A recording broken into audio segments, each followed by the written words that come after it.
ഭഗവാൻ എന്നുള്ള വാക്കിന് തന്നെ അർത്ഥമുണ്ട്. ഭഗം എന്ന് പറയുന്ന 6 കൂട്ടം വിഭവങ്ങൾ ഉള്ള ആളാരോ അല്ലെങ്കിൽ ഉള്ള സങ്കേതം എന്തോ അതാണ് ഭഗവാൻ. അപ്പോൾ കൃഷ്ണൻ ഇവിടെ നിർവഹിച്ചത് പ്രധാനപ്പെട്ട ഒരു കാര്യമാണ്. പക്ഷെ എന്ത് നിർവഹിക്കുന്ന സമയത്തും കൃഷ്ണൻ പ്രദർശിപ്പിക്കുന്നത് എന്താ?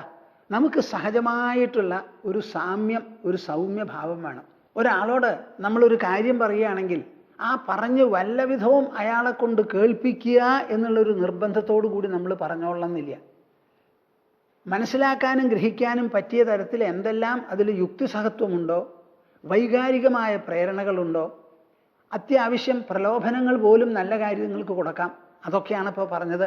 അവിടെ ചെന്നാൽ എല്ലാവരും നമസ്കരിക്കും, പൂജിക്കും, ലോകം മുഴുവനും അങ്ങയുടെ കയ്യിൽ വരും എന്നൊക്കെ പറഞ്ഞ് കാണിച്ചത് ഒരു കൊതിയനാണല്ലോ.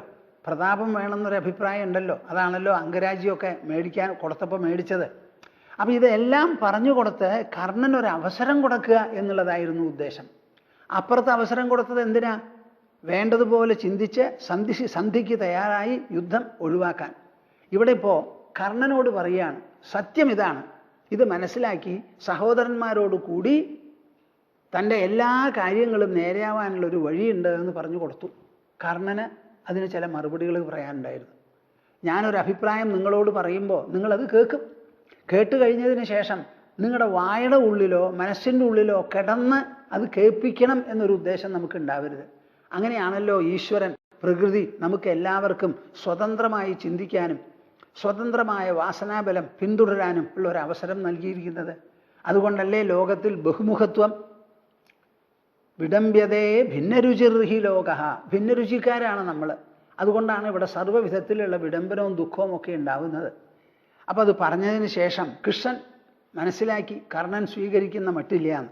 അപ്പം അവസാനിപ്പിക്കുകയാണ്. ഇപ്പോൾ അഭിത്വാം ന ലഭേത് കർണ രാജ്യലംഭോപപാദനം മയാ ദത്താം ഹി പൃഥിവീം ന പ്രശാസിതുമിച്ഛസി. കർണ, ഞാൻ പറയേണ്ടതൊക്കെ പറഞ്ഞു. കർണന് വരാൻ പോകുന്ന നേട്ടങ്ങളെപ്പറ്റി പറഞ്ഞ് മനസ്സിലാക്കി. വലിയ ഈ കുലനാശം ഒഴിവാക്കാനുള്ള വഴിയുണ്ട്. ഒരൊറ്റ ആളുടെ കയ്യിലും തലയിലുമാണത്. അങ്ങനെ നിർണായകനായ ഒരു വ്യക്തി എന്നുള്ള നിലയ്ക്ക് ഞാൻ പറഞ്ഞ് മനസ്സിലാക്കുകയാണ്. ഈ ഉദ്ദേശത്തിലായിരുന്നില്ല ഞാനിവിടെ വന്നത്. കർണനെ കണ്ടപ്പോൾ എൻ്റെ ദൗത്യം മുഴുവനാക്കാം എന്ന് പറഞ്ഞ് പാണ്ഡവന്മാർക്ക് പോലും അറിയാത്ത സത്യമാണെന്ന് വെളിപ്പെടുത്തിയിരിക്കുന്നത്. അഭിത്വാം ന ലഭേത് കർണ രാജ്യലംഭോപപാദനം മയാ ദത്താം ഹി പൃഥിവീം ന പ്രശാസിതുമിച്ഛസി. രാജ്യം, ഞാനൊരു രാജ്യാധിപനാവണം, എനിക്ക് രാജകുമാരൻ രാജാവിൻ്റെ പട്ടം കിട്ടണം, ഞാനൊരു സൂതപുത്രനായി അറിയപ്പെടുന്നു, അത് പോരാ എന്നൊക്കെ ആയിരുന്നല്ലോ അഭിപ്രായം. അപ്പം സത്യത്തിൻ്റെ മുകളിൽ പാണ്ഡവന്മാരും കുന്തിയും എല്ലാവരും തന്നെ കർണനെ രാജാവായി അംഗീകരിക്കാൻ ഒരവസരമുണ്ട്. ആ അവസരമാണ് ഞാൻ ഉണ്ടാക്കി തരാൻ പുറപ്പെട്ടത്. അതിപ്പോൾ കർണനത് സ്വീകാര്യമല്ല എന്ന് വരികയാണെങ്കിൽ ആ വാക്കുകൾ ഉപയോഗിച്ച് നോക്കിക്കോളൂ. അഭിത്വാം ന ലഭേത് കർണ രാജ്യലംഭോപപാദനം. ആ രാജ്യം ലഭിക്കാനുള്ള ഒരു ഉപായം മയാ ദത്താം ഹി പൃഥിവീം. ഈ ഭൂമി മുഴുവനും അങ്ങയുടെ കയ്യിൽ വരും എന്ന് വിചാരിച്ച് അത് മുഴുവനും ഞാൻ തന്നിട്ട് ന പ്രശാസിതുമിച്ഛസി. ഈ ഭൂഭരണം മുഴുവനും ഏറ്റെടുക്കാൻ തയ്യാറില്ല എന്നുണ്ടെങ്കിൽ എനിക്കൊന്നേ പറയാനുള്ളൂ. ഒന്ന് തെറ്റിദ്ധരിക്കരുത്, ഞാൻ ദുർബലന്മാരെ പ്രതിനിധാനം ചെയ്തുകൊണ്ടാണ് ഇവിടെ വന്നിരിക്കുന്നത്. എൻ്റെ ദൗർബല്യം കൊണ്ടാണ് ഇങ്ങനെ കർണനെ ധരിപ്പിച്ചത് എന്ന് തെറ്റിദ്ധരിക്കരുത്. നല്ല പോലെ മനസ്സിലാക്കിക്കോളൂ. ധ്രുവോ ജയ പാണ്ഡവാനാമിതീദം ന സംശയ കശ്ചന വിദ്യതേത്ര ജയധ്വജോ ദൃശ്യതേ പാണ്ഡവസ്യ സമുച്ഛ്രിതോ വാനരരാജ ഉഗ്രഹ. അതെ, സംസാരിക്കാൻ പഠിച്ചോളൂ. ഇങ്ങനെയാണ് ഓരോരുത്തരോടും സംസാരിക്കുമ്പോൾ നാം സംസാരിക്കേണ്ടത്. ചോദ്യോടുകൂടി, തുറന്ന്, ഉള്ളിരിപ്പില്ലാതെ വ്യക്തമായി നല്ല ഭാഷയിൽ പറയണം. ആ പറയുന്ന സമയത്ത് നിഷ്പക്ഷമായിരിക്കണം നമ്മുടെ മനസ്ഥിതി. ഞാൻ പറയണു, കേൾക്കാനുള്ള സ്വാതന്ത്ര്യം കേൾക്കുന്നവനുണ്ട്, തീരുമാനിക്കേണ്ടത് അദ്ദേഹമാണ്. വസ്തുവകകൾ കിട്ടിയില്ല എന്ന് തെറ്റിദ്ധരിക്കരുത്. ഇതെല്ലാമാണ് സ്ഥിതിയും ഗതിയും. മനസ്സിലാക്കിക്കോളൂ, തീരുമാനിച്ചോളൂ.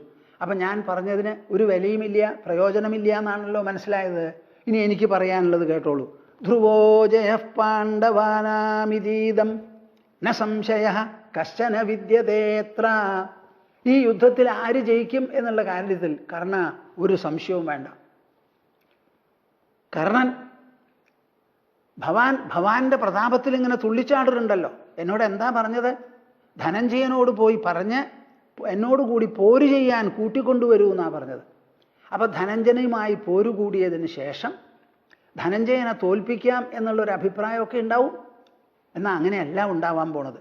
ധ്രുവോജയ പാണ്ഡവാനാം ഇതീദം. ഇവിടെ സന്ധിക്ക് വന്നത് ഞങ്ങൾ തോറ്റുപോവോ എന്ന് വിചാരിച്ചിട്ട് പറഞ്ഞയച്ചതല്ല പാണ്ഡവന്മാർ.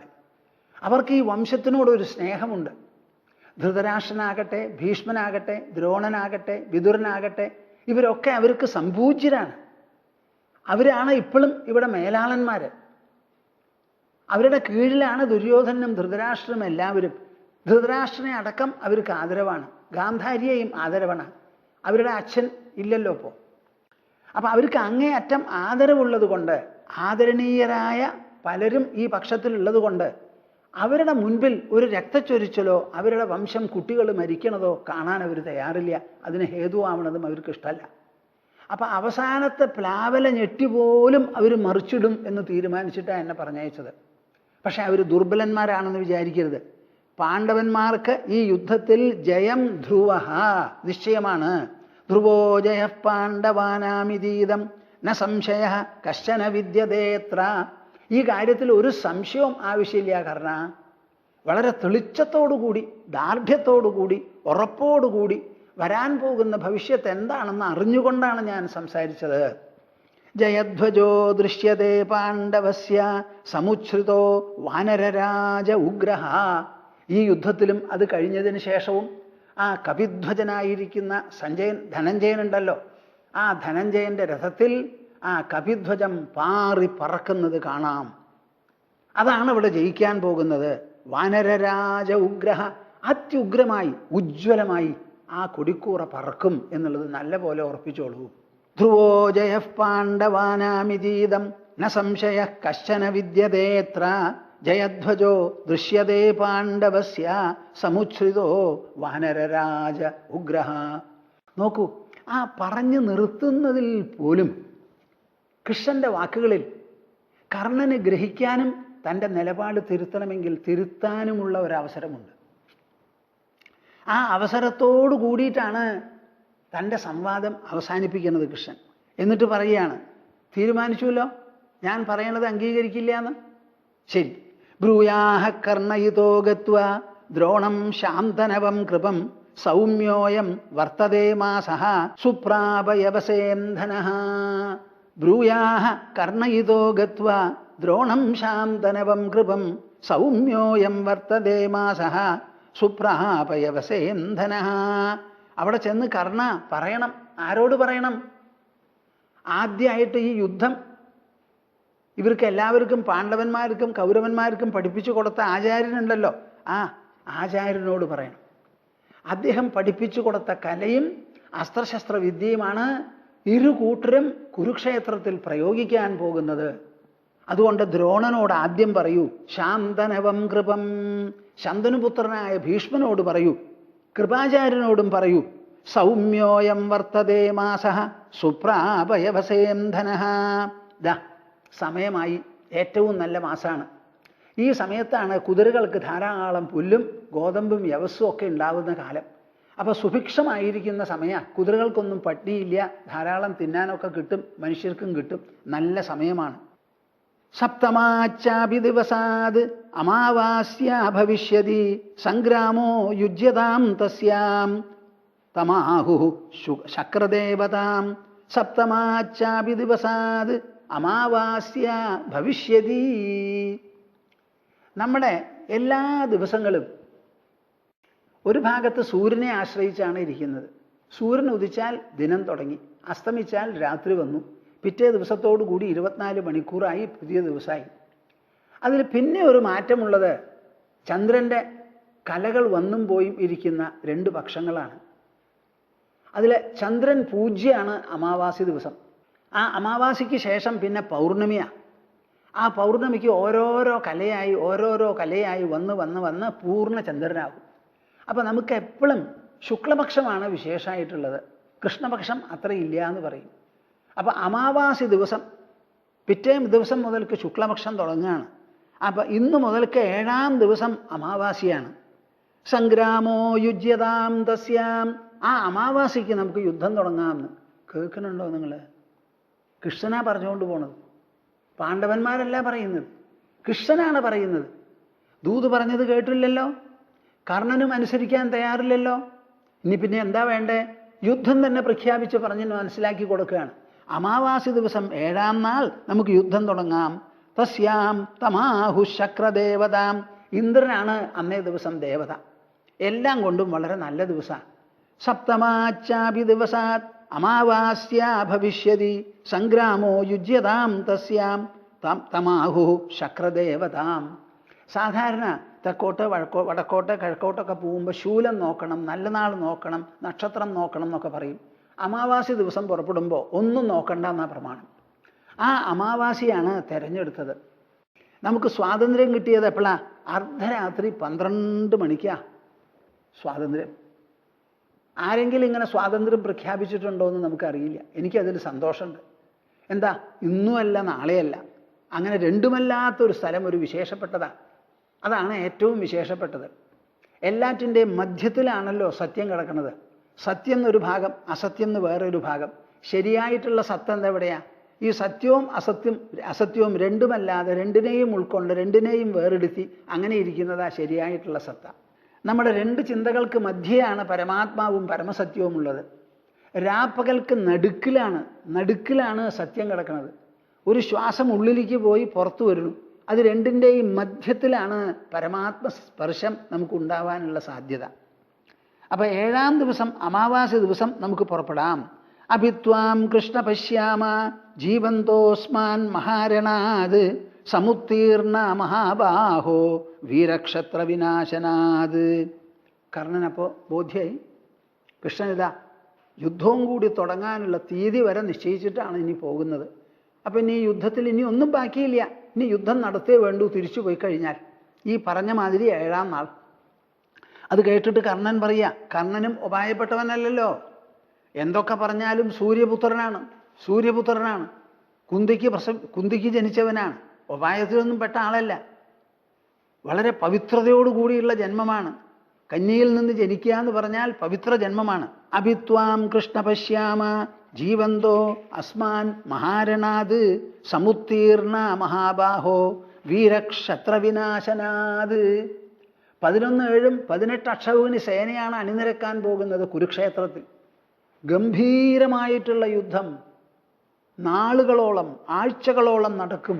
അതിലെ വീരന്മാരായിരിക്കുന്ന ക്ഷത്രിയന്മാർ കൂട്ടത്തോടെ ബഹുശതം ബഹുസഹസ്രം അനവധി ആയുധങ്ങൾ വരെ അതിൽ നശിക്കും.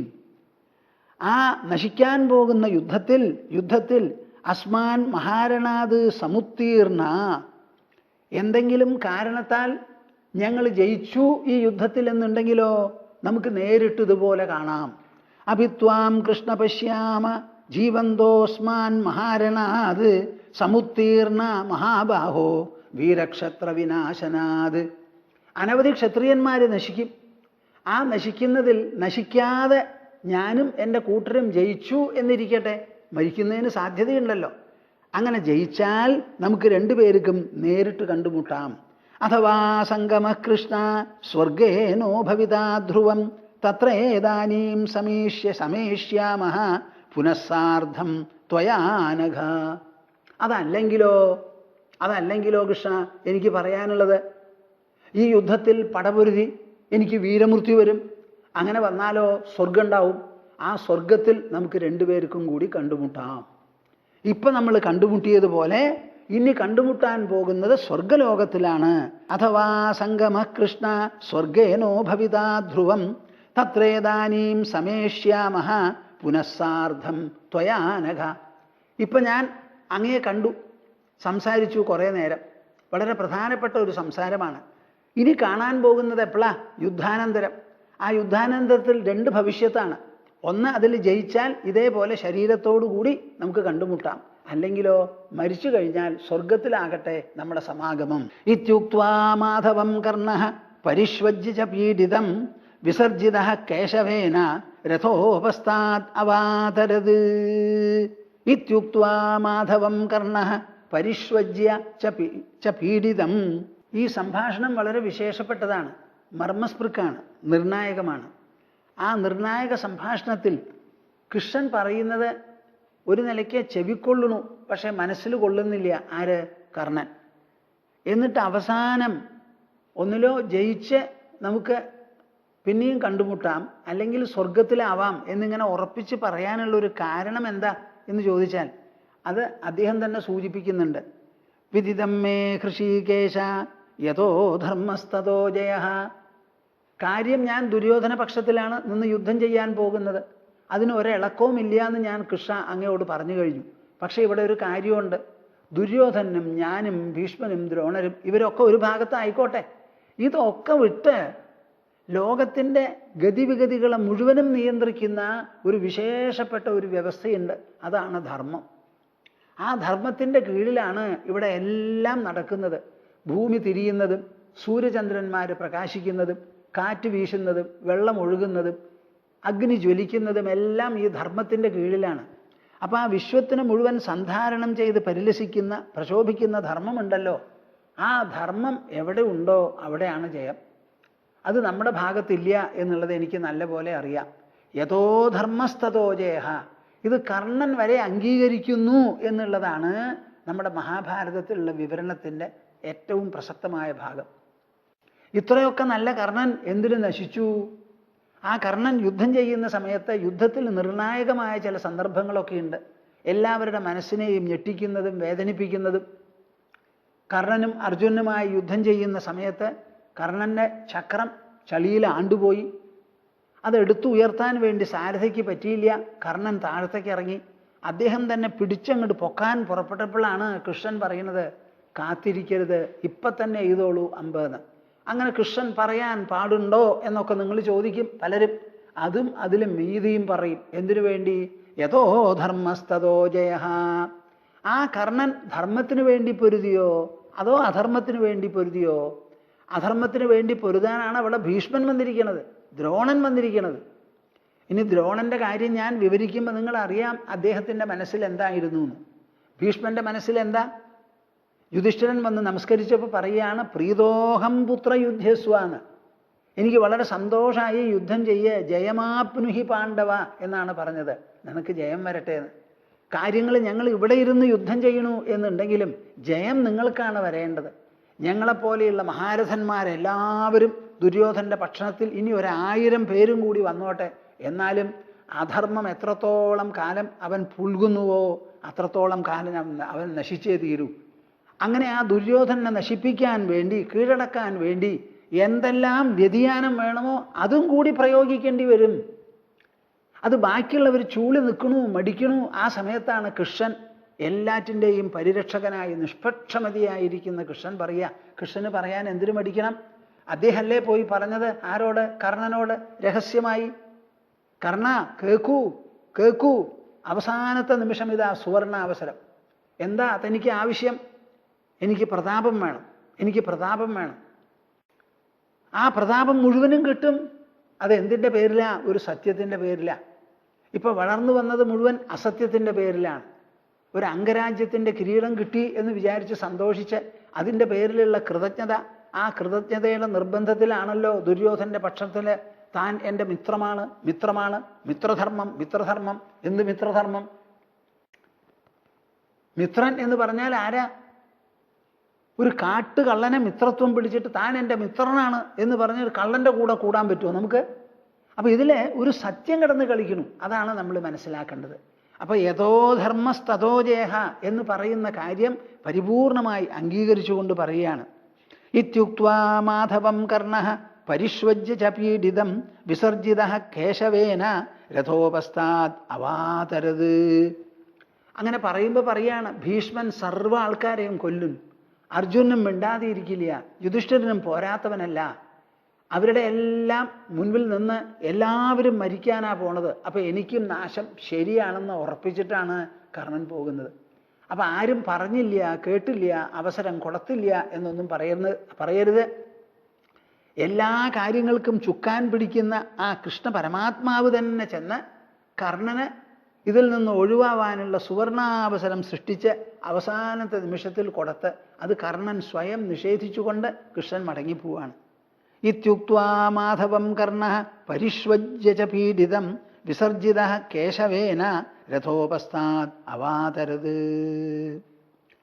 കർണൻ ഇത് പറഞ്ഞിട്ട് കൃഷ്ണനെ കെട്ടി ഇറുക്കി അങ്ങോട്ട് പിടിച്ചു അത്രേ.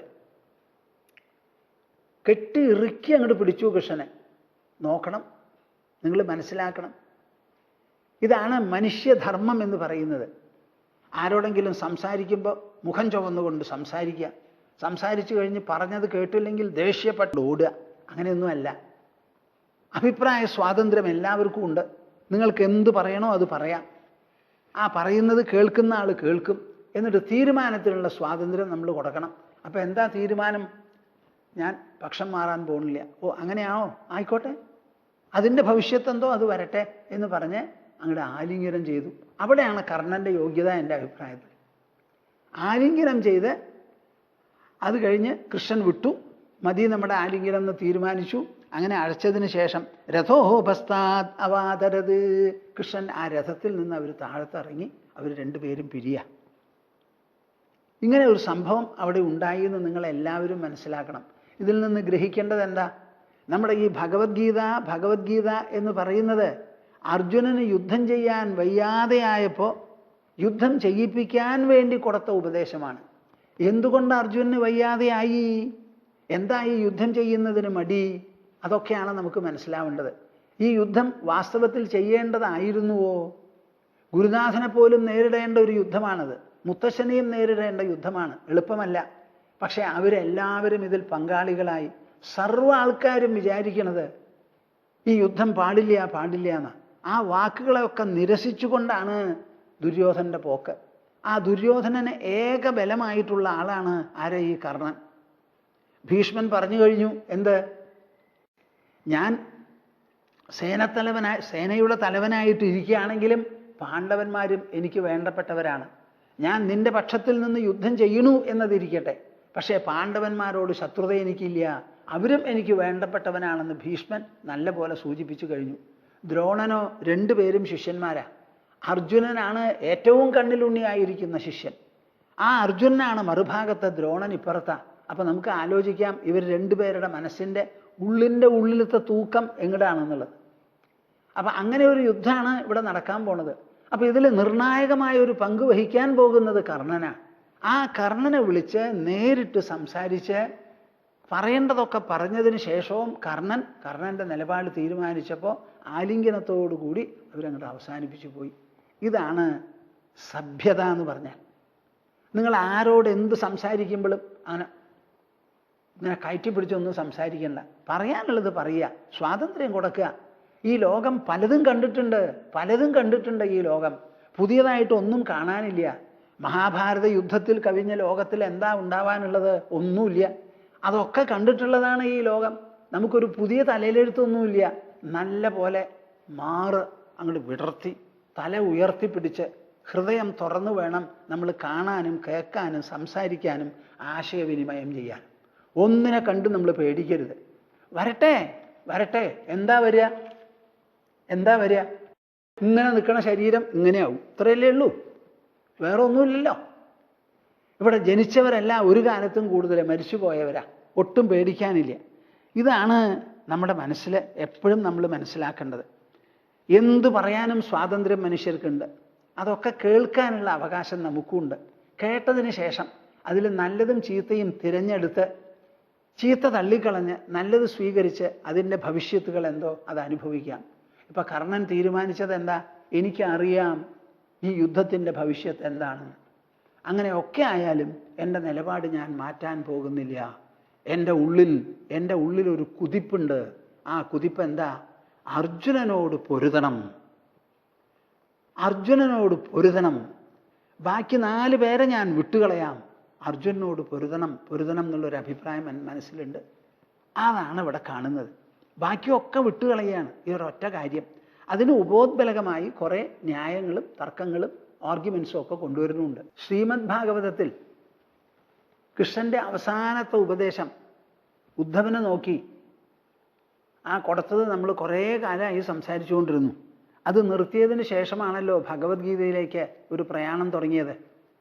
ആ ഭഗവത്ഗീതയുടെ പ്രാധാന്യം അത് എത്രത്തോളം നമ്മുടെ രാജ്യത്തിൽ ഊടും പാവുമായി ഇഴുകിക്കിടക്കണു എന്ന് പറഞ്ഞ് മനസ്സിലാക്കിയാലേ നമ്മുടെ രാജ്യത്തിനൊരു ഉദ്ബോധനം ഉണ്ടാവുള്ളൂ എന്ന് വിചാരിച്ചിട്ടാണ് ഇത് പറയുന്നത്. അപ്പം ഇത് പറയാൻ തുടങ്ങിയപ്പോൾ ഇത് രണ്ടും തമ്മിലൊരു വ്യത്യാസമുണ്ട്. എന്താ വ്യത്യാസം? മഹാഭാരതം എഴുതിയത് 5000 കൊല്ലങ്ങൾക്ക് മുൻപാണ്. നമ്മുടെ കയ്യിലുള്ള ശ്രീമദ് ഭാഗവതമാകട്ടെ, ഞാൻ നിങ്ങളോട് പലപ്പോഴും പറഞ്ഞിട്ടുണ്ട്, നമ്മുടെ മുൻപിലുള്ള ഭാഗവതം 1400 കൊല്ലം മുൻപ് എഴുതിയതാണ്. അതൊരു പാരമഹംസ്യ സംഹിതയാണ്, ഭക്തിഗ്രന്ഥമാണത്. മഹാഭാരതമോ മനുഷ്യ ചരിത്രമാണതിൽ പ്രതിപാദിക്കുന്നത്. ആ മഹാഭാരതത്തിൽ നിർണായകമായ ഒരു പങ്ക് വഹിക്കുന്നത് ആരാ? കൃഷ്ണൻ. ആ കൃഷ്ണൻ എങ്ങനെയാ പങ്ക് വഹിക്കുന്നത്? സാധാരണ എല്ലാവരെയും പോലെ ഒരു മനുഷ്യനായിട്ടാണ്. ഭാഗവതത്തിലുള്ള കൃഷ്ണന് പല ദിവ്യഭാവങ്ങളും കൂട്ടിച്ചേർത്തിട്ടാണ് അവതരിപ്പിച്ചിരിക്കുന്നത് മനുഷ്യരിൽ ഭക്തി ഉണ്ടാവാൻ. എന്നാൽ മഹാഭാരതത്തിലാണ് കൃഷ്ണന്റെ ആദ്യം നമ്മുടെ മുൻപിൽ വരുന്നത്. അത് രചിച്ചതും ഭാഗവതം രചിച്ചതും തമ്മിൽ എത്രയാ? 4000 കൊല്ലത്തിൻ്റെ വ്യത്യാസം, 4000-ലേറെ കൊല്ലത്തിൻ്റെ വ്യത്യാസമുണ്ട്. ഇത് നിങ്ങളെല്ലാവരും മനസ്സിലാക്കണം. അപ്പോൾ നമ്മുടെ അറിവ്, ഞാൻ പറയുണ്ടായി ഇത് തുടങ്ങിയ സമയത്ത് തന്നെ, ഭാഗവതം എന്ന് പറയുന്നത് ലോകത്തിൽ നിന്ന് വിരമിക്കാൻ തയ്യാറായി നിൽക്കുന്ന കൃഷ്ണനും ഉദ്ധവനും തമ്മിൽ നടന്ന സംവാദമാണ്. നമുക്കിവിടെ ആവശ്യം ലോക ജീവിതമാണ്. ആ ജീവിതത്തിൽ എത്രയെല്ലാം സംഘർഷങ്ങൾ വന്നാലും ആ സംഘർഷങ്ങളെ നേരിട്ടുകൊണ്ട് ലഘൂകരിച്ച് സമീകരിച്ച് സ്വാംശീകരിച്ച് നമുക്ക് മുമ്പോട്ട് പോകാൻ പറ്റണം. അതിനുള്ള ഒരു ഉപദേശമാണ് ഭഗവത്ഗീത. അപ്പോൾ ഈ ഭഗവത്ഗീതയാണ് ഇവിടെ എല്ലാവർക്കും സാർവത്രികമായി പ്രയോജനപ്പെടാവുന്നത്. പക്ഷേ ആ ഭഗവത്ഗീത പൊടുന്നനെ ജനിച്ച ഒരു തത്വവിചാരമോ തത്വചിന്തയോ അല്ല. അതിൻ്റെ പിന്നിൽ വലിയ ഒരു ചരിത്രമുണ്ട്. ഭാഗവതം എന്ന് പറയുന്നതിനെ ഒരു ചരിത്ര ഗ്രന്ഥമായിട്ട് വിശേഷിപ്പിക്കാൻ നമുക്ക് പറ്റില്ല. നേരെ മറിച്ചോ രാമായണവും മഹാഭാരതവും നമ്മുടെ ചരിത്ര ഗ്രന്ഥങ്ങളാണ്. ആ ചരിത്ര ഗ്രന്ഥങ്ങളെ ഇതിഹാസ രൂപത്തിൽ എഴുതിയിരിക്കുകയാണ്. ഇതിഹാസമാവുന്നത് എപ്പോഴാണ്? നടന്ന വസ്തുതകളെ നമ്മുടെ മുൻപിൽ പ്രതിപാദിക്കുക. ആ പ്രതിപാദിക്കുന്ന രീതിയിൽ, ആ സമ്പ്രദായത്തിൽ, ഇപ്പം ഞാൻ നിങ്ങളോട് ഓരോന്ന് പറയുമ്പോഴും കൃഷ്ണൻ സംസാരിക്കുമ്പോൾ അതിൽ തത്വമൂല്യങ്ങളുണ്ട്. കർണൻ പ്രതികരിക്കുന്ന സമയത്ത് അദ്ദേഹത്തിനും ഉണ്ട് ചില തത്വങ്ങളും മൂല്യങ്ങളും പറയാൻ. അങ്ങനെ തത്വമൂല്യ സിദ്ധാന്തങ്ങൾ നിരത്തി വെച്ച് പ്രവൃത്തിയെയും വ്യവഹാരത്തെയും സമ്പർക്കത്തെയും അപഗ്രഥിച്ച് മനുഷ്യൻ്റെ ഉള്ളിൽ വീണ്ടും വിചാരം ഉണ്ടാക്കിക്കൊണ്ട് പോകുന്നതാണ്. ജീവിതത്തിൽ നാം അനുവർത്തിക്കേണ്ട മൂല്യമെന്ത്, തത്വസിദ്ധാന്തങ്ങൾ എന്തെല്ലാം, ആദർശങ്ങൾ എന്തായിരിക്കണം, ഇത് മുഴുവനും ഉദ്ബോധിപ്പിച്ചുകൊണ്ടുള്ള ചരിത്രവർണ്ണനയാണ് ഇതിഹാസം. ആ ഇതിഹാസത്തിൽ 2 എണ്ണം, ഒന്ന് രാമായണം, പിന്നെ ഒന്ന് മഹാഭാരതം. ഇത് രണ്ടും വളരെയധികം കാലവ്യത്യാസം കൊണ്ടുണ്ടായിട്ടുള്ളതാണ്. രാമായണം ത്രേതായുഗ ചരിത്രമാണ്, മഹാഭാരതമാകട്ടെ ദ്വാപരയുഗത്തിൻ്റെ അവസാനത്തെ ചരിത്രമാണ്. ഞാൻ നിങ്ങളോട് പറഞ്ഞത് ഓർക്കുന്നുണ്ടാവും. വ്യാസമഹർഷി 8 തലമുറ തൻ്റെ അനുഭവം മുഴുവനും ഉൾക്കൊണ്ടുകൊണ്ടാണ് സംസാരിക്കുന്നത്. ആ മഹാഭാരതത്തിൽ കൃഷ്ണനെ നാം കാണുന്നത് തികച്ചും മനുഷ്യനായിട്ടാണ്. അപ്പോൾ ഈ കാര്യങ്ങളൊക്കെ കേട്ട് ഒരാളൊരു എഴുത്തെഴുതിയിരിക്കുന്നു, ഇത്തിരി ദീർഘമായ എഴുത്താ, അത് കുറച്ചും കൂടി നന്നായി എഴുതിയാൽ നന്നായിരുന്നു എന്ന് മാത്രമേ ഉള്ളൂ. ഈ നോട്ട് പുസ്തകത്തിൽ 2 പേജിൽ അപ്പുറത്തും ഇപ്പുറത്തും എഴുതിയിട്ടുണ്ട്, എന്നിട്ട് അവസാനം മുറിച്ചെടുത്തിരിക്കുക എന്ന് തോന്നുന്നു. അത് അപ്പോൾ അതിൽ മാർജിനും ഇല്ല, പാരഗ്രാഫും ഇല്ല. ഒരാൾക്ക് വായിക്കാൻ സൗകര്യം ഉണ്ടെങ്കിൽ ഒരു കടലാസ് എടുക്കുക, അതിൽ വരികളൊക്കെ വ്യത്യാസപ്പെടുത്തി എഴുതുക, മാർജിൻ 2 ഭാഗത്തും കൊടുക്കുക, മുകളിലും ചോട്ടിലും കൊടുക്കുക. അങ്ങനെയൊക്കെ തന്നാൽ വായിക്കാൻ ഒരു എളുപ്പമുണ്ടാവും. ഇത് കണ്ണ് കിഴക്കുക, പ്രായം കൂടിയവർക്കും പ്രായം കുറഞ്ഞവർക്കും വായിക്കണമല്ലോ. എന്നിട്ട് അതിലാദ്യമായിട്ട് എനിക്ക് ഗുരുത്വക്കേടൊന്നും ഉണ്ടാവരുത് എന്ന് പറഞ്ഞിട്ടാണ് എഴുതിയിരിക്കണേ. ആ എഴുതിയ ആളോട് ഞാൻ പറയണു, മീര എന്നാണ് പേര് തോന്നുന്നു, അതുകൊണ്ട് പറയണു, മീരെ ഒരിക്കലും വേണ്ട, ഗുരുത്വക്കേടെന്നൊന്നും ഇല്ല, ഞങ്ങളൊക്കെ എന്ത് പറഞ്ഞാലും കേൾക്കാൻ തയ്യാറായിട്ടുള്ളവരാ. മനുഷ്യരുടെ സംശയം തീർക്കുക, ആശയത്തെളിച്ചം ഉണ്ടാക്കി കൊടുക്കുക, ആദർശം രചിക്കുക, ഇതൊക്കെയാണ് ആവശ്യം. പക്ഷേ എനിക്ക് ഒരു കാര്യം പറയാനുള്ളത്, എനിക്കൊരു വിയോജിപ്പുണ്ടെന്നാണ് പറഞ്ഞു എഴുതിയിരിക്കുന്നത്. ഞാനിവിടെ അവതരിപ്പിക്കുന്നത് വ്യാസദേവൻ രചിച്ചിട്ടുള്ള ശാസ്ത്രമാണ്. വ്യാസപീഠം എന്നൊരു പീഠമുണ്ട്. ആ പീഠത്തിൽ ഇരുന്നു കൊണ്ടാണ് ഭൂമാനന്ദ സ്വാമി സംസാരിക്കുന്നത്. ആ സംസാരിപ്പിക്കുന്നത് ജനങ്ങളിൽ വിയോജിപ്പുണ്ടാക്കാനല്ല, അവർക്ക് വിജ്ഞാനം നൽകാനാണ്. അപ്പൊ എൻ്റെ ദൗത്യം എന്താ? ഞങ്ങളെപ്പോലെ ഇല്ലവരുടെ വിജ്ഞാപനമാണ് ഞങ്ങളുടെ ദൗത്യം. അത് കേട്ടിട്ട് വിജ്ഞാനമാണ് ഉണ്ടാവേണ്ടത്. ഇപ്പൊ വേദവ്യാസ മഹർഷി എഴുതിയ കാര്യങ്ങളുണ്ടല്ലോ, ആ കാര്യങ്ങളെ അക്ഷരം പ്രതിയാണ്, ഒന്നും വിട്ടുകളയാതെ ആവശ്യം ഓരോ ശ്ലോകവും ഉദ്ധരിച്ചുകൊണ്ടാണ് ഈ സ്വാമി സംസാരിക്കുന്നത്. അപ്പൊ അദ്ദേഹം എഴുതിയതിനെ അദ്ദേഹം തന്നെ വെളിപ്പെടുത്തുന്നത് പോലെയാണ് എൻ്റെ ഈ അവതരണം എന്നുള്ളത് നിങ്ങൾ മനസ്സിലാക്കണം. ഈ വേദവ്യാസ മഹർഷിയുടെ വിവരണമില്ലെങ്കിൽ കൃഷ്ണൻ എന്ന ഒരാളോ ഒരവതാരമോ ഇവിടെ ഉണ്ടായിരുന്നു എന്ന് നിങ്ങൾക്ക് എങ്ങനെയാ മനസ്സിലാവുക? ഏതെങ്കിലും ചരിത്ര രേഖകളുണ്ടോ ഇവിടെ കൃഷ്ണൻ അവതരിച്ചു എന്ന് പറയുന്നതിന്? ഒരു ഭാഗത്ത് മഹാഭാരത വിവരണം, മറുഭാഗത്ത് ശ്രീമദ് ഭാഗവത വിവരണം, അതോട് ബന്ധപ്പെട്ട മറ്റു വിവരണങ്ങളും ഉണ്ടാവും. പക്ഷേ ആധികാരികമായി നമുക്കുള്ളത് മഹാഭാരതമാണ്.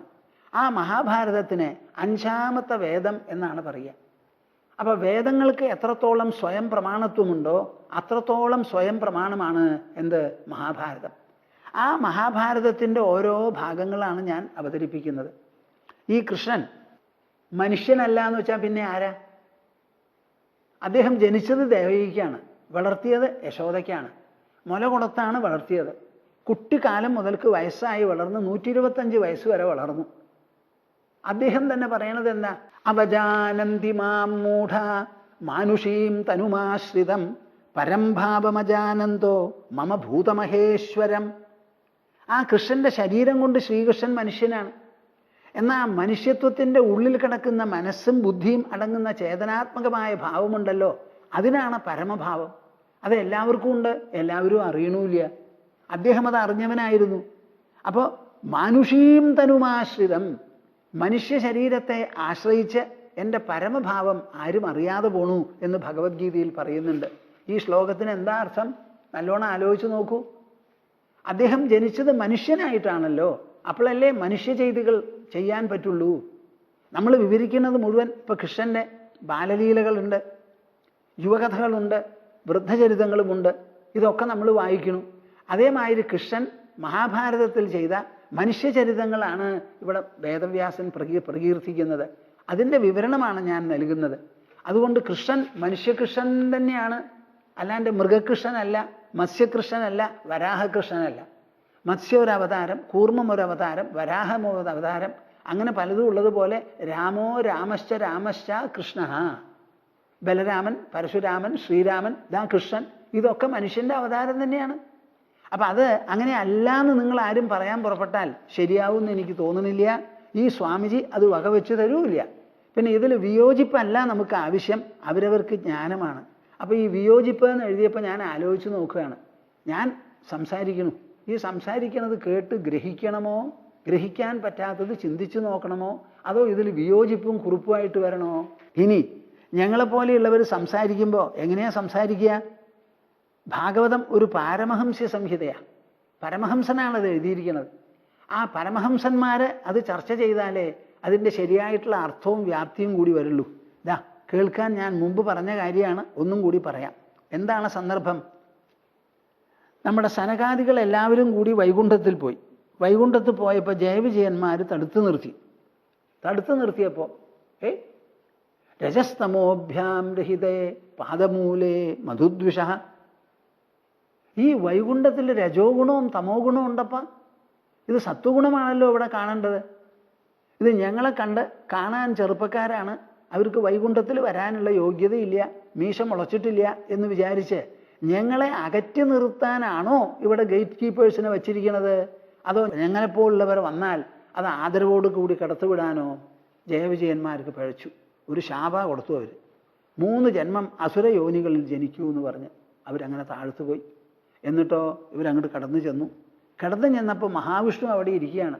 അദ്ദേഹം വേഗം എഴുന്നേറ്റ് അവരെ സത്കരിച്ച് പറയുകയാണ്, തദ്വപ്രസാദയാമ്യദ്യ ബ്രഹ്മദൈവം പരം ഹിമേ തദ്ധീത്യ ആത്മകൃതം മന്യേ യത് സ്വപുംഭിരസത്കൃതാ.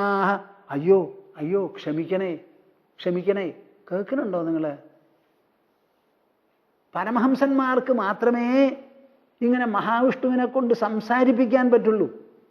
ലോകത്തിലുള്ള ഭക്തന്മാർ മുഴുവൻ ഈശ്വരനെ നോക്കി സ്തുതിച്ച് ആരാധിച്ച് കഴിഞ്ഞുകൂടുന്നവരാ. ആ സ്തുതിക്കപ്പെടുന്ന ആരാധിക്കപ്പെടുന്ന ദൈവത്തിൻ്റെ ഭാഗം ഒരു വാക്കവർക്ക് കേൾക്കാൻ സാധിക്കുന്നില്ല. അത് കേൾപ്പിക്കേണ്ടതാണ് പരമഹംസന്മാരുടെ ഉദ്ദേശം. ഭഗവാൻ എന്നുള്ള ശബ്ദം കൂടി മനുഷ്യന്റെ ശബ്ദമാണെന്ന് നിങ്ങൾ മനസ്സിലാക്കണം. ആ ഭഗവാനെ വർണ്ണിക്കേണ്ട ചുമതല മനുഷ്യമുഖത്തിനും മനുഷ്യഹൃദയത്തിനും മനുഷ്യബുദ്ധിക്കുമാണ്. തത് ഹി ഇതി ആത്മകൃതം മന്യേ യത് സ്വപുംഭിരസത്കൃതാഹ. അയ്യോ, എൻ്റെ ജയവിജയന്മാര്, താങ്കളെല്ലാവരും കൂടി വന്നപ്പോൾ ആ വൈഭവമറിയാതെ തടുത്തു നിർത്തി അങ്ങോട്ട് കിടക്കരുതെന്ന് പറഞ്ഞു. എൻ്റെ ഭൃത്യന്മാരെ കാവൽക്കാർ ചെയ്ത തെറ്റാണ്. ഈ തെറ്റ് വാസ്തവത്തിൽ ഞാൻ ചെയ്തതിന് തുല്യമാണ്. അതുകൊണ്ട് ഞാൻ ചെയ്ത തെറ്റിന് ആ അപരാധം പൊറുക്കണേ, നിങ്ങൾ ക്ഷമിക്കണേ എന്ന് പറയുന്നു. ആര്? മഹാവിഷ്ണു. നമ്മുടെ മീര കേൾക്കുന്നുണ്ടാവോ? നല്ല പോലെ ഗ്രഹിക്കുക. തദ്ധീത്യാത്മകൃതം മന്യേ യത് സ്വപുംഭിരസത്കൃതാഹ. തദ്ധി ദാ അങ്ങയെപ്പോലെയുള്ളവരെ, താങ്കളെപ്പോലെയുള്ളവരെല്ലാം എൻ്റെ അഭിപ്രായത്തിൽ ആരാന്നറിയോ? മേ ബ്രഹ്മപരം ദൈവം. കേൾക്കുന്നുണ്ടോ ശ്രോതാക്കളെ, പ്രേക്ഷകരെ? നിങ്ങൾ ബ്രഹ്മപരം ദൈവം സനകാദികളോട് പറയുകയാണ്, നിങ്ങളെല്ലാവരും എൻ്റെ ദൃഷ്ടിയിൽ പരബ്രഹ്മമാണ്. ബ്രഹ്മദൈവം പരം ഹിമേ. എനിക്ക് നിങ്ങളെല്ലാവരും പരബ്രഹ്മമാണ്. തത് വഹ അദ്യ പ്രസാദയാമി. ഞാൻ നിങ്ങളെ പ്രസാദിപ്പിക്കാനാണ് ഇഷ്ടപ്പെടുന്നത്. എനിക്ക് നിങ്ങളോട് വലിയ കടപ്പാടാണ്. എന്താ കടപ്പാട്? യസ്യാമൃതാമലയശ്രവണാവഗാഹ സദ്യഃ പുനാതി ജഗദാശ്വപജാത് വിഗുണ്ഠഃ സോഹം ഭവദ്ഭ്യ ഉപലബ്ധ സുതീർത്ഥകീർത്തി ചിന്യാം സ്വബാഹുമപി വഹ് പ്രതികൂലവൃത്തിം. എൻ്റെ പ്രേക്ഷകരിൽ ആരെങ്കിലും ചിലരെങ്കിലും ഉണ്ടാവില്ലേപ്പാ ഇത് മനസ്സിലാക്കാനായിട്ട്? നമ്മുടെ ശ്രീമദ് ഭാഗവതത്തിലുള്ള ശ്ലോകമാണിത്. വൈകുണ്ഠത്തിലാണ് സംഭവം നടക്കുന്നത്. മഹാവിഷ്ണുവാണ് എഴുന്നേറ്റത് പറയുന്നത് സനകാദികളോട്. അതിന് എത്ര അർത്ഥമുണ്ട്, വ്യാപ്തിയുണ്ടെന്ന് മനസ്സിലാക്കിക്കോളൂ. ഇതുകൊണ്ടാണ് നമ്മുടെ ഹിന്ദുമതം, ഹൈന്ദവ സിദ്ധാന്തം സർവോത്കർഷേണ വിജയിക്കുന്നത്. ഇതിൻ്റെ പിന്നിൽ നിൽക്കാനേ ആരും ഉള്ളൂ. ഇത് കവച്ചു വയ്ക്കാൻ ഒരു സിദ്ധാന്തവും ഒരു നിർവചനവും ലോകത്തിൽ കാണില്ല. അദ്ദേഹം പറയാണ്, യസ്യാമൃതാമലയശ്രവണാവഗാഹ സദ്യഃ പുനാതി ജഗദ് ആശ്വപജാത് വിഗുണ്ഠഃ. മഹാവിഷ്ണുവായിരിക്കുന്ന എനിക്ക് ഒരു കീർത്തിയുണ്ട്. എന്താണ് കീർത്തി? എന്നെ ആരാരെല്ലാം കീർത്തിക്കുന്നുവോ, സ്തുതിക്കുന്നുവോ, ആരാധിക്കുന്നുവോ, ആ ആരാധന മൂലം ചണ്ടാളൻ വരെയുള്ള എല്ലാവരും ശുദ്ധന്മാരാകും, ബുദ്ധന്മാരാകും. അങ്ങനെ മഹാവിഷ്ണുവിന് ഒരു പ്രസിദ്ധിയുണ്ട്. അദ്ദേഹത്തിന് അങ്ങനെ ഒരു കീർത്തിയുണ്ട്. ആ കീർത്തി എവിടുന്നുണ്ടായി? ശ്രവണാവഗാഹ. നിങ്ങളെപ്പോലെയുള്ളവർ എൻ്റെ കാര്യം പറഞ്ഞു മനസ്സിലാക്കി. അപ്പം മഹാവിഷ്ണുവിനെ അദ്ദേഹം സ്തുത്യർഹനാണ്, ആരാധ്യനാണ്. പരമകല്യാണ നിധിയാണ് ശ്രീഹരി മഹാവിഷ്ണു എന്നിങ്ങനെ പറഞ്ഞു കേൾക്കുമ്പോഴല്ലേ ബാക്കിയുള്ളവർക്ക് മനസ്സിലാവുള്ളൂ. അങ്ങനെ പറഞ്ഞു കേൾപ്പിക്കുന്നത് ആരാ? താങ്കളെപ്പോലെയുള്ള മഹാത്മാക്കൾ. അവർക്ക് സംസാരിക്കാൻ നല്ല സരസ്വതീ വിലാസം വേണം, ആലോചിക്കാൻ നല്ല ബുദ്ധി വൈഭവം വേണം, മനസ്സ് നല്ല പോലെ തെളിഞ്ഞിരിക്കണം, ഭയമുണ്ടാകരുത്, കാമമുണ്ടാവരുത്, ക്രോധമുണ്ടാവരുത്, മത്സരബുദ്ധി ഉണ്ടാവരുത്, ലോകത്തിൽ ഒന്നും വേണ്ട, ഒരു തുരുമ്പ് പോലും വേണ്ട എന്ന് വിചാരിച്ച് ലോകത്തിൽ നടക്കുന്നവരാണ്. ഒന്നും വേണ്ട, ഒന്നിൻ്റെയും അടിമയല്ല. അവർക്ക് മാത്രമേ ഭഗവാനെ പറ്റി സ്തുതിക്കാൻ പറ്റുള്ളൂ. അവരുടെ സ്തുതി കേൾക്കുമ്പോഴാണ് ചണ്ടാളന്മാർ വരെയുള്ളവർക്ക് ശുദ്ധി വരണത് ആ വാക്കുകൾ കേട്ട്. സോഹം ഭവദ്ഭ്യ ഉപലബ്ധ സുതീർത്ഥ കീർത്തി. അപ്പൊ എൻ്റെ പ്രസിദ്ധി മുഴുവനും നിങ്ങളെപ്പോലെയുള്ളവരുടെ പ്രവർത്തനത്തിലും പ്രചരണത്തിലും വാഗ്ധോരണിയിലുമാണ്. വേദവ്യാസൻ എഴുതിയ മഹാഭാരതമേ നമുക്കുള്ളൂ, വ്യാസദേവൻ എഴുതിയ ശ്രീമദ് ഭാഗവതമേ നമുക്കുള്ളൂ. ഇത് രണ്ടുമില്ലെങ്കിൽ ഒരു പക്ഷേ കൃഷ്ണനെപ്പോലും നമുക്ക് അറിയില്ല, മഹാവിഷ്ണുവിനെ പോലും മനസ്സിലാക്കിയിട്ടുണ്ടാവില്ല വിഷ്ണുപുരാണമില്ലെങ്കിൽ. അപ്പം എവിടെയാണ് ഇതിന് എംഫസിസ് എന്ന് മനസ്സിലാക്കണം. എഴുതി തന്ന വേദവ്യാസരോ ഇവിടെ മേലെ, അതോ ഈ കൃഷ്ണനോ മഹാവിഷ്ണുവോ മേലെ എന്ന് നിങ്ങൾ ആലോചിച്ച് നോക്കൂ. ഞാൻ ഒരു വശം പറഞ്ഞു തരിക. എന്താ ഈ വശം പറയാനുള്ള കാരണം? പലർക്കും ഇതിൽ വിശ്വാസവും ഇല്ല, വിവേകവും ഇല്ല. ഇവിടെ വിശ്വാസം കൊണ്ടുള്ള ഭക്തി ധാരാളമുണ്ട്, വിവേകം കൊണ്ടുള്ള ഭക്തിയാണ് ഇവിടെ കുറവ്.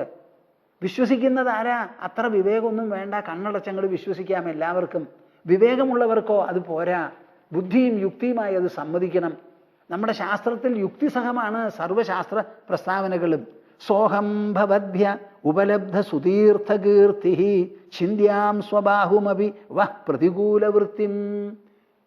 താങ്കളെപ്പോലെയുള്ള മഹാത്മാക്കൾക്ക് എന്തെങ്കിലും ഒരു പ്രതികൂലം എൻ്റെ കൈ കൊണ്ട് വന്നു എന്നുണ്ടെങ്കിൽ, കേൾക്കുന്നുണ്ടോ, എൻ്റെ കൈ പോലും ഞാൻ വെട്ടിക്കളയുന്ന പറയണേ മഹാവിഷ്ണു. സ്വബാഹുമപി വഹ് പ്രതികൂലവൃത്തിം ചിന്യാം. ഭഗവാന്റെ നാമങ്ങൾ കീർത്തിച്ചുകൊണ്ട്, ഭഗവത് കഥകൾ പറഞ്ഞുകൊണ്ട്, ഭഗവത് സത്യം പ്രതിപാദിച്ചുകൊണ്ട് നടക്കുന്ന ആ ശുദ്ധനിർമ്മല മനസ്കരായിരിക്കുന്ന സന്യാസിമാരും നിഷ്ഠന്മാരും ഒക്കെ ഉണ്ടല്ലോ, അങ്ങനെയുള്ള ആ ഭാഗവതോത്തമന്മാർ, അവർക്ക് എന്തെങ്കിലും ഒരു തെറ്റ് എൻ്റെ കൈ മൂലം വന്നാൽ ആ കയ്യിനെ പോലും ഞാൻ വെട്ടിക്കളയും. എന്തു പറയണു? ഞാൻ പറയുന്നതൊക്കെ നമ്മുടെ ശാസ്ത്രത്തിലുള്ള കാര്യങ്ങളാണ്. അത് മനസ്സിലാക്കണം എന്ന് വിചാരിച്ച് പറയുക. അപ്പം ഇതിൽ മനസ്സിലാകൽ മാത്രമേ ഉള്ളൂ. അത് ചിലപ്പോൾ ചിലർക്ക് സാധിച്ചില്ല എന്ന് വരും. അപ്പോഴും വിയോജിപ്പിൻ്റെ ചോദ്യമേ വരുന്നില്ല. വിയോജിക്കാനല്ല ഞാൻ പറയുന്നത്. യോജിക്കാൻ പറ്റിയില്ല എന്നുണ്ടെങ്കിൽ എൻ്റെ മനസ്സിന് തെളിഞ്ഞില്ല എന്ന് എല്ലാവർക്കും പറയാമല്ലോ. ഈ തെളിയണത് പെട്ടെന്ന് തെളിയുന്നു തോന്നുന്നുണ്ടോ? തോന്നുന്നില്ലയോ? ഇനി സ്വാമിജി, ഇത് മഹാവിഷ്ണുവിനുള്ള ഒരു അനുത്തമ സേവനമല്ല, ഇതൊരു പൂജയാണ്, സമർപ്പണമാണ്. അതുകൊണ്ട് അങ്ങ് എങ്ങനെ പറയും മഹാവിഷ്ണുവിനുള്ള സേവനമാണെന്ന്? സേവനം എന്നുള്ള വാക്കിന് എന്താ അർത്ഥം? സേവിക്കൽന, ഭഗവാനെ സേവിക്കുക. കേട്ടിട്ടുണ്ടോ നമ്മുടെ കേരളത്തിൽ ഭഗവതീ സേവ എന്ന്? കേട്ടിട്ടുണ്ടോ? എന്തിനാ ഭഗവതീ സേവ എന്ന് പറയണത്? പത്മമൊക്കെ ഇട്ട് പൂജിച്ച് പായസമൊക്കെ വെച്ച് നേവിച്ച് ഭഗവതിയെ പൂജിക്കുന്നതിനാണ് ഭഗവതീ സേവ എന്ന് പറയുന്നത്. സേവ എന്നുള്ള വാക്കിനർത്ഥം, സേവനം എന്നുള്ള വാക്കിനർത്ഥം, സേവനം ഏത് രൂപത്തിലും എന്തു വേണമെങ്കിലും ആവാം. ഇപ്പം ഞങ്ങളെപ്പോലെയുള്ളവർ സന്യാസം സ്വീകരിച്ചതിന് ശേഷം ഒറ്റ ദേവീദേവന്മാരെ സ്തുതിക്കില്ല. മരിച്ചുപോയവർക്ക് പിണ്ടദാനം അതും ഉണ്ടാവില്ല. ഞങ്ങൾക്ക് എന്താ പിന്നെ? അന്തരാത്മാവായ ആ അന്തശ്ചൈതന്യമുണ്ട്. ഇന്ദ്രിയങ്ങൾക്ക് വിധേയമായിട്ടുള്ള, ഇന്ദ്രിയങ്ങൾക്ക് ഗോചരമായ പ്രകൃതിയുമുണ്ട്. തത്വമാധ്യാത്മികം ദൃഷ്ട്വാ തത്വം ദൃഷ്ട്വാ തു ബാഹ്യതഃ തത്വീഭൂതസ്തദാരാമഃ തത്വാത് അപ്രച്യുതോ ഭവേത്. ഞങ്ങളുടെ മനസ്സിൽ എപ്പോഴും ആധ്യാത്മികമായിരിക്കുന്ന തത്വത്തെക്കുറിച്ചുള്ള ചിന്തനമാണ്. അത് പ്രചരിപ്പിക്കാനുള്ള ഒരു പരിശ്രമമാണ്. അപ്പോൾ ഉള്ളുകൊണ്ട് ആധ്യാത്മിക തത്വം, പുറത്തുള്ളതോ തത്വം ദൃഷ്ട്വാ തു ബാഹ്യതഃ, നശ്വരമായി ഇന്ദ്രിയ ഗോചരമായിരിക്കുന്ന ലോകം. ഇത് രണ്ടിനെയും കുറിച്ച് മനസ്സിലാക്കി തത്വീഭൂതഃ തദാരാമഃ, തത്വം തന്നെ ആയിത്തീർന്ന് അതിൽ സന്തോഷിച്ചുകൊണ്ട് തത്വാത് അപ്രച്യുതോ ഭവേത്, ആ തത്വത്തിൽ നിന്ന് മനസ്സും ബുദ്ധിയും വിഴാതെ നോക്കുക. ഇതാണ് ഞങ്ങളുടെ ഉപാസന. അപ്പം ഭൂമാനന്ദ സ്വാമിജി ഈ മുക്തിസുധാകരം സംസാരിക്കുന്നുണ്ടെങ്കിൽ ആ സംസാരം മഹാവിഷ്ണുവിനുള്ള ഒരു സേവനമാണ്. എനിക്ക് മഹാവിഷ്ണുവിനെ സേവിക്കാൻ ഇതാണ് വഴി. അദ്ദേഹത്തിനെ പറ്റി പറയുക, മഹാവിഷ്ണുവിനെ പറ്റി പറയുമ്പോൾ പരബ്രഹ്മത്തെ പറ്റി പറയുക, പരമാത്മാവിനെ പറ്റി പറയുക, ഇതൊക്കെയാണ്. ഇനി നിങ്ങളുടെ മഹാവിഷ്ണു ആരാണത് ഒന്ന് ആലോചിച്ച് നോക്കൂ.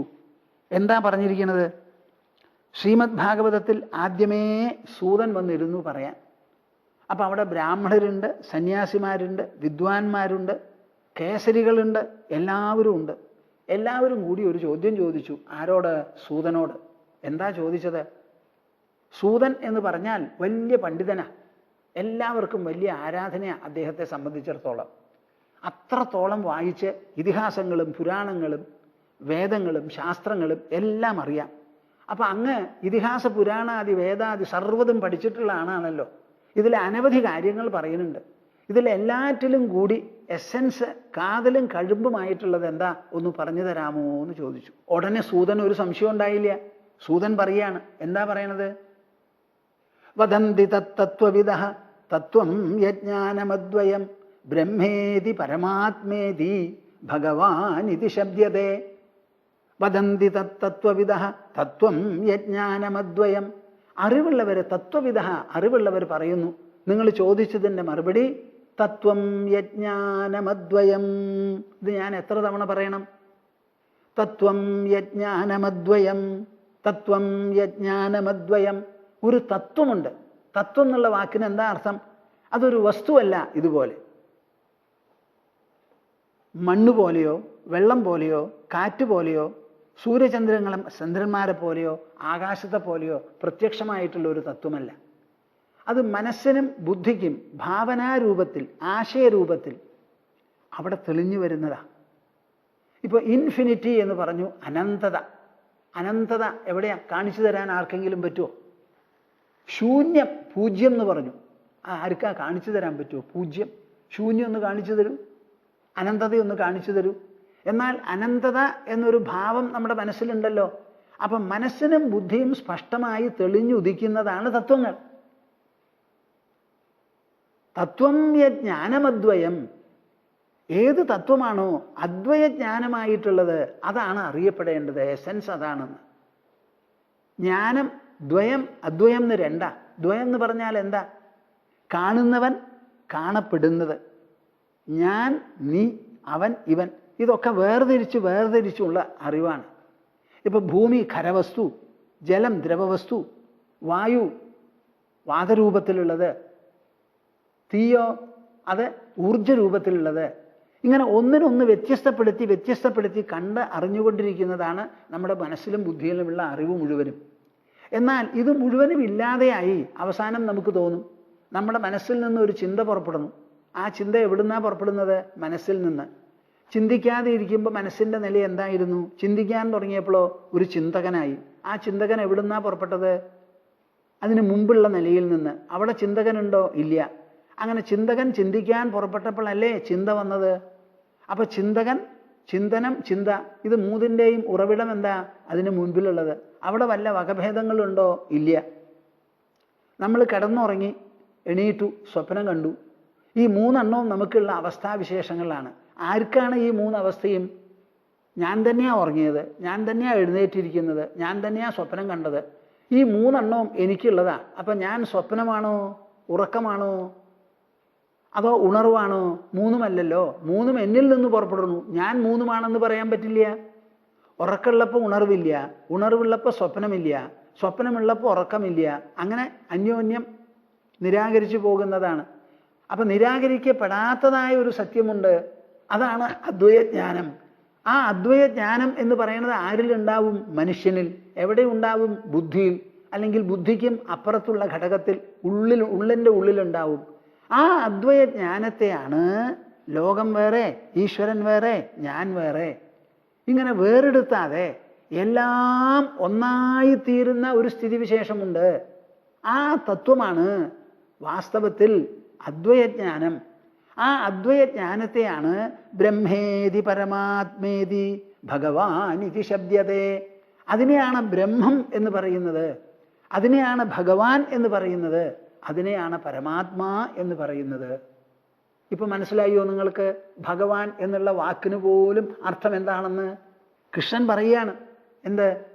ഞാൻ അനവധി ശരീരങ്ങളെ സൃഷ്ടിച്ചു, ഒരു കാല്, രണ്ട് കാല്, അനവധി കാല്, കാലില്ലാത്തത്, ഇങ്ങനെ പലതും. എനിക്കൊരു തൃപ്തിയായില്ല. മനുഷ്യദേഹം സൃഷ്ടിച്ചപ്പോഴാണ് എനിക്ക് സന്തോഷം വന്നത്. എന്താ കാരണം? അത്ര മാം മാർഗയന്ത്യദ്ധ യുക്താ ഹേതുഭിരീശ്വരം ഗൃഹ്യമാണൈർ ഗുണൈർലിംഗൈഹി അഗ്രാഹ്യം അനുമാനതഃ. ഈ മനുഷ്യ ശരീരത്തിൽ മാത്രമേ എന്നെ എന്ന് പറഞ്ഞാൽ ആരെ? പരമാത്മാവിനെ, പരമേശ്വരനെ, ഭഗവാനെ അന്വേഷിച്ചറിയാൻ സാധിക്കുള്ളൂ. വേറെ ഒരു ശരീരത്തിലും പറ്റില്ല. അതെങ്ങനെയാ അവർ അന്വേഷിച്ച് മനസ്സിലാക്കുന്നത്? ഗൃഹ്യമാണൈർ ഗുണൈർലിംഗൈഹി. അവർക്ക് തെളിഞ്ഞു കാണുന്ന ചില ലക്ഷണങ്ങളുണ്ട്. ആ ലക്ഷണങ്ങളെ വച്ചുകൊണ്ട് തെളിഞ്ഞു കാണാത്ത ഇന്ദ്രിയങ്ങൾക്ക് അതീതമായിരിക്കുന്ന ഉൾസത്യത്തിലേക്ക് പ്രവേശിക്കാൻ പറ്റും യുക്തിപൂർവം. അതാണ് മനുഷ്യജന്മത്തിൻ്റെ പ്രത്യേകത. ഇതാണ് ശ്രീമദ് ഭാഗവതത്തിൻ്റെ തുടക്കം തന്നെ. അപ്പം നമ്മളിവിടെ പ്രതിപാദിക്കുന്ന കാര്യങ്ങളെ അതിൻ്റെ തന്നെ പശ്ചാത്തലത്തിൽ വേണ്ടതുപോലെ ഗ്രഹിക്കാൻ പുറപ്പെട്ടാൽ അത് നന്നായിരിക്കും. ഞാൻ ഈ അനുത്തമ സേവനത്തിന് പുറപ്പെട്ടത് എന്തുകൊണ്ടാ എന്ന് ചോദിച്ചാൽ എനിക്ക് എൻ്റേതായ സഹജമായ ഒരു നിലപാടുണ്ട്. കേൾക്കണോ നിങ്ങൾക്കത്? ഞാൻ പറഞ്ഞിട്ടുണ്ട്. മഹാവിഷ്ണുവിന് തോന്നരുത്, എൻ്റെ മനസ്സിലുള്ള തോന്നല. എന്ത് തോന്നരുത്? അയ്യോ, എന്നെക്കുറിച്ചും ഞാൻ പറഞ്ഞ വാക്കുകളെക്കുറിച്ചും ജനങ്ങളെ പറഞ്ഞ് മനസ്സിലാക്കി അവർക്ക് സമാധാനവും ശാന്തിയും ആശയത്തെളിച്ചവും ഒരു ധാർമ്മികമായ ജീവിത പദ്ധതിയും എല്ലാം ഉണ്ടാക്കാൻ വേണ്ടി പറഞ്ഞ് പുറപ്പെടാൻ ഒരാളും പുറപ്പെട്ടില്ലല്ലോ എന്നൊരു കഷ്ടം, ഒരു പറച്ചിൽ അദ്ദേഹത്തിന് ഉണ്ടാവരുത്. പുറപ്പെടാൻ ഞാൻ നടക്കുമോ നടക്കില്ലേ എന്ന് എനിക്കറിയില്ല. ഇതൊക്കെ വളരെ ചെലവ് പിടിച്ച കാര്യങ്ങളാണ്. നമ്മളെ കൊണ്ട് പറ്റുമോ? ശരീരം അനുവദിക്കണം, പറയണം. അതിൻ്റെ ഇടയിൽ ഇങ്ങനെ ചില അഭിപ്രായങ്ങളൊക്കെ വരും, ഒക്കെ ആലോചിക്കണം. അപ്പം അദ്ദേഹത്തിന് ഒരു വിഷമവും തോന്നരുത്. പറയാൻ പുറപ്പെട്ടില്ല എന്ന്. പറയാൻ ഞാൻ പുറപ്പെടാം എന്ന് പറഞ്ഞതാ. അതിപ്പോൾ ഒരു 3-3.5 കൊല്ലമായി പറഞ്ഞുകൊണ്ടിരിക്കുന്നു. ജനങ്ങൾക്കും ഇഷ്ടമാണെന്നാണ് മനസ്സിലായത്. ഇതാണ് എന്നെ സംബന്ധിച്ചിടത്തോളം ഇതൊരു അനുത്തമ സേവനമായിട്ടാണ്. പിന്നെ ചിലർ പറയണ കേട്ടു, ഉത്തമം അനുത്തമം എന്ന് പറഞ്ഞാൽ ഉത്തമമല്ലാത്തത് എന്നൊക്കെ അർത്ഥമുണ്ടെന്ന്. അങ്ങനെയല്ലാതെ അനുത്തമത്തിന് ഉത്തമോത്തമം എന്ന അർത്ഥമാണ്. ഉത്തമമല്ലാത്തത് പിന്നെ എന്താ? മധ്യമം. മധ്യമം അല്ലെങ്കിലോ അധമം. അപ്പോൾ ഉത്തമത്തിന് വിരോധമായിട്ട് അല്പം അനൽപം ഉചിതം അനുചിതം എന്ന് പറയുന്നത് പോലെയുള്ള അർത്ഥമല്ല ഉത്തമം അനുത്തമം എന്നുള്ള വാക്കിന്. അങ്ങേ അറ്റത്തെ ഉത്തമം എന്നൊക്കെയാണ് ഇതിനർത്ഥം. ഇനി നമ്മുടെ മീരയ്ക്ക് പറയാനുള്ള ഇനിയൊരു കാര്യം എന്താ? ഈ ലോകം സങ്കല്പമാണ് സങ്കല്പമാണ് സങ്കല്പമാണെന്ന് പറയുന്നത് എങ്ങനെയാ? അപ്പൊ സ്വാമിജി ചെയ്യുന്നതും പറയുന്നതും ഒക്കെ സങ്കല്പമാണോ? ഞാൻ പറയുന്നതിൽ ഒരു തെറ്റുമില്ല. ഭാഗവതം എന്തു പറയണു എന്ന് കേട്ടോളൂ. കൃഷ്ണന്റെ അവസാനത്തെ ഉപദേശമാണ് ഉദ്ധവന് പറഞ്ഞു കൊടുക്കുക. ആ ഉദ്ധവനോട് പറയുകയാണ്, യദിദം മനസാ വാച ചക്ഷുർഭ്യാം ശ്രവണാദിഭിഃ നശ്വരം ഗൃഹ്യമാണം ച വിദ്ധി മായാ മനോമയം. കേൾക്കുന്നുണ്ടോ കൂട്ടരെ നിങ്ങൾ? ഇതൊക്കെ ഞാൻ പറഞ്ഞ് വിശദമാക്കിയിട്ടുള്ളതാണ്. യദിദം മനസാ വാച ചക്ഷുർഭ്യാം ശ്രവണാദിഭിഃ നശ്വരം ഗൃഹ്യമാണം ച വിദ്ധി മായാമനോമയം. എന്താ അതിനർത്ഥം? ഉദ്ധവൻ എന്നോട് പറഞ്ഞത് എന്താ? അങ്ങ് ലോകം വിട്ടു പോവാണ്. ഞാൻ ഇത്രയും കാലം അങ്ങയുടെ കൂടെ കഴിഞ്ഞവനാണ്. അങ്ങയുടെ പാദകമലങ്ങൾ വിട്ട് 1/2 സെക്കൻഡ് പോലും എനിക്കിരിക്കാൻ പറ്റില്ല. അതുകൊണ്ട് അങ്ങ് പോവുകയാണെങ്കിൽ എന്നെയും കൊണ്ടുപോണേ എന്നാണ് പറഞ്ഞത്. അതിന് മറുപടി പറഞ്ഞു കൊടുക്കുക. അതെങ്ങനെയാ സാധിക്കുക? ഒരാൾ പോകുമ്പോൾ പിന്നെ ഒരാളെ കൊണ്ടുപോകല്. എവിടേക്കാ ഈ പൂവല്? ശ്വസിച്ചുകൊണ്ടിരുന്ന ശരീരം അങ്ങോട്ട് ഇല്ലാതെയാവും. അത്രയല്ലേ ഉള്ളൂ. പോണൂന്ന് നിങ്ങളോട് ആരാ പറഞ്ഞത്? ഏതെങ്കിലും ഒരാൾ പറഞ്ഞിട്ടുണ്ടോ പോയിന്ന്? അപ്പോൾ ഇതൊരു സത്യം മനസ്സിലാക്കണം. അപ്പം അദ്ദേഹം പറയാണ്, യദിദം, ഇവിടെ എന്തെല്ലാം മനസ്സുകൊണ്ടോ വാക്കുകൊണ്ടോ കണ്ണുകൾ കൊണ്ടോ ശ്രവണാദി ഇന്ദ്രിയങ്ങൾ കൊണ്ടോ ഗ്രഹിക്കുന്നുണ്ടോ അത് മുഴുവനും നശിക്കുന്നതാണ്. മനസ്സിലാക്കിക്കോളൂ. മായാമനോമയം. അത് മുഴുവനും മനോമയമാണെന്ന്. അത് മുഴുവനും മനോമയമാണ്. ഈ മനോമയമല്ലേ സങ്കല്പം എന്ന് പറയുന്നത്? മനസ്സിലാണ് ഈ ലോകം മുഴുവനും നിൽക്കുന്നത്. നിങ്ങൾ കാണുന്ന ലോകം, നിങ്ങൾ ഈ തൊടുന്ന സാധനം, തൊടൽ എന്ന് പറയുന്നതും ഒരു ഇന്ദ്രിയ ഗ്രഹണമാണ്. കണ്ണിൽ വന്ന് പ്രകാശകിരണങ്ങൾ പതിയുമ്പോൾ തൊടുമ്പോഴാണ് നമുക്ക് ദർശനം ഉണ്ടാവുന്നത്.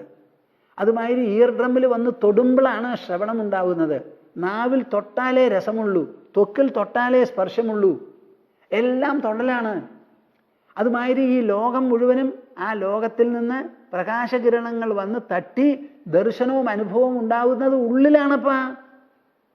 ഒരു സാധനം ഇവിടെ പുറത്തില്ല. ഇതാണ് ഇതിൻ്റെ സത്യം. അതുകൊണ്ട് ലോകം സങ്കല്പമാണെന്ന് പറയുമ്പോൾ ലോകം ഇല്ല എന്ന് ഞാൻ പറഞ്ഞിട്ടില്ല. ലോകമുള്ളത് സങ്കല്പമയമാണെന്നേ പറയുന്നുള്ളൂ. ലോകത്തിനെ കാണുന്നതും ലോകം പ്രതിഫലിക്കുന്നതും നിങ്ങളുടെ ത്വക്കിലല്ല, മനസ്ഥലത്തിലാണ്. ശരീരത്തിൻ്റെ ഉള്ളിലാണല്ലോ മനസ്സ്. ആ മനസ്സ് അതിസൂക്ഷ്മമാണല്ലോ. ആ മനസ്സിൽ ഏതെങ്കിലും ഒരു സ്ഥൂല വസ്തു ഉണ്ടാവുമോ? ഈ ചോദ്യത്തിന് മറുപടി പറയും. നിങ്ങൾ ഒരു ആനയെ കാണുമ്പോൾ നിങ്ങളുടെ മനസ്സിൽ ഒരു ആന ഉണ്ടായാൽ നിങ്ങളുടെ ശരീരം പൊട്ടിത്തെറിക്കില്ലേ? പക്ഷേ ഉണ്ടാവുന്നതും അനുഭവിക്കുന്നതും മനസ്സിലാണല്ലോ. ഇതൊരു സത്യമല്ലേ? ഇത് ലോകമില്ല എന്നല്ല പറയുന്നത്, ഉള്ള ലോകം മനോമയമാണെന്നാ പറയുന്നത്. വിദ്ധി, മനസ്സിലാക്കിക്കോളൂ. അതുകൊണ്ട് എന്തു വേണം? അത് മനസ്സിലാക്കി ഈ ലോകത്തിനോടുള്ള വിഷമമോ ഭ്രമമോ ഒക്കെ മാറ്റി എന്നെ മനസ്സിൽ വിചാരിച്ചുകൊണ്ട് ബദരികാശ്രമത്തിലേക്ക് പൊക്കോളൂ എന്ന് പറഞ്ഞ് അതിന് ശക്തനാക്കി തീർക്കുകയാണ്. ഈ ക്ഷേത വിഭ്രമമിതം മനസോ വിലാസം ദൃഷ്ടം വിനഷ്ടമതിലോലമലാതചക്രം വിജ്ഞാനമേകമുരുധേവ വിഭാതിമായ സ്വപ്നസ്തൃത ഗുണവിസർഗകൃതോ വികൽപ. ഹംസഗീതയിൽ കൃഷ്ണൻ ഉപദേശിക്കുന്നതാണ്. ഈ ക്ഷേത വിഭ്രമമിതം മനസോ വിലാസം. ഇവിടെ എന്തെല്ലാം കാണുന്നുണ്ടോ ബ്രഹ്മാവേ സനകാദികളെ, അത് മുഴുവനും മനസോ വിലാസം, മനസ്സിൻ്റെ പരിലസനമാണ്, വിലാസമാണ്. ദൃഷ്ടം വിനഷ്ടം അതിലോലമലാധചക്രം. എന്തെല്ലാം നിങ്ങൾക്ക് ഇവിടെ ദൃഷ്ടമായി പ്രത്യക്ഷമായി തോന്നുന്നുണ്ടോ അത് മുഴുവനും അലാധചക്രം പോലെയാണ്. എന്താ ഈ അലാധചക്രം? ഒരു തീപ്പന്തം. ആ തീപ്പന്തത്തിന് ഇങ്ങനെ സ്പീഡിൽ ചുറ്റിയാൽ നിങ്ങൾക്കൊരു വൃത്താകൃതിയിൽ ഒരു വെളിച്ചം അവിടെ കാണില്ലേ? എന്നാൽ വാസ്തവത്തിൽ അവിടെ വൃത്തമുണ്ടോ? ഇല്ലല്ലോ. ഇതാ ഇങ്ങനെയുള്ള ഒരു ചെറിയ പന്തമാണ്.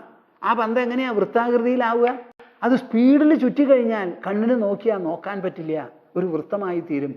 അതുപോലെ ഇന്ദ്രിയങ്ങളുടെ മുൻപിൽ എന്താണ് പ്രകാശിക്കുന്നത്? വിജ്ഞാനമേകമുരുധേവ വിഭാതിമായ. വിജ്ഞാനമാണ് ഇവിടെ പലതരത്തിലും പ്രകാശിക്കുന്നത്. വിജ്ഞാനം എവിടെയാ? തൊലിക്ക് പുറമെയോ ഉള്ളിലോ?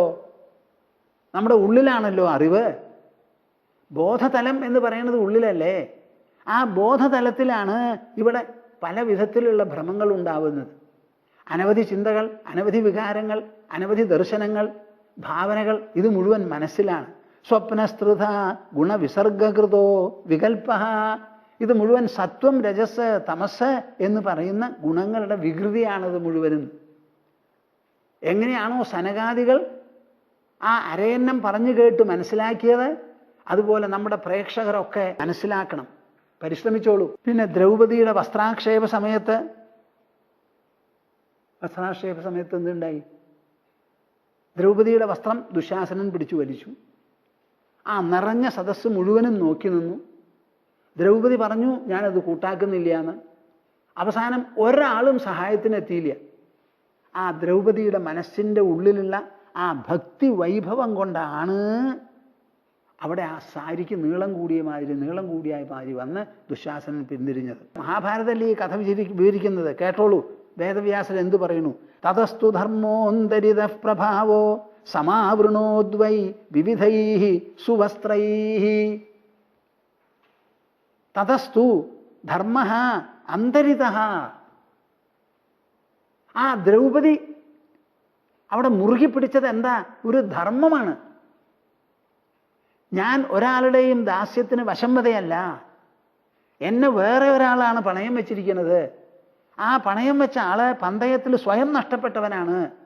സ്വയം നഷ്ടപ്പെട്ടവന് എൻ്റെ സ്വാതന്ത്ര്യത്തോട് യാതൊരു ബന്ധവുമില്ല എന്ന് പറഞ്ഞ് ആ ദുഷ്കൃത്യത്തെ തടുക്കാൻ വേണ്ടി അവരുടെ കയ്യിലുള്ള ആ മനസ്സും പ്രഭാവവും എല്ലാം ഉപയോഗിച്ചപ്പോൾ ആ ധർമ്മത്തിൻ്റെ ഉള്ളിൽ അന്തർഗതമായ ഒരു ശക്തിയുണ്ട്. ആ ശക്തിയാണ് അവിടെ പ്രകടപ്പെട്ടത് എന്ന് വേദവ്യാസൻ തന്നെ പറയുന്നു.